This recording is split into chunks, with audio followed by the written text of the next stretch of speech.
c'est une première question qui nous occupe. La stratégie de déconfinement, la phase 2, comme on l'appelle ailleurs, elle a aussi une dimension économique et sociale forte, qui n'est abordée dans ce rapport que de façon allusive. Alors, certainement parce que ce n'est pas le cadre général, mais il nous semble important, c'est pour ça que j'ai posé la question ce matin en commission permanente, que l'Assemblée puisse avoir à débattre de nouveau assez rapidement d'un certain nombre de mesures.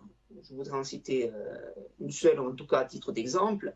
Le groupe Corsica Libera avait demandé, c'est un amendement qui avait été voté lors d'une précédente session, que puisse être créé un fonds de soutien à l'ensemble des acteurs économiques, notamment les très petites entreprises, les indépendants, qui n'ont pas accès ni au fonds gouvernemental, ni au fonds soutien de la collectivité. Ça avait été acté en son principe.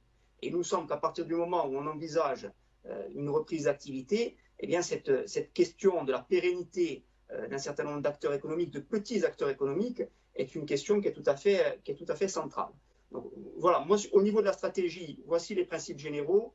Stratégie bâtie par la Corse, anticipation, y compris en allant sur des terrains qui, peut-être au niveau des compétences en matière de santé, ne sont pas à titre principal les nôtres, mais sur lesquels nous devons être proactifs et ne pas attendre l'action ou l'inaction du gouvernement français, et puis un retour devant l'Assemblée sur ces mesures.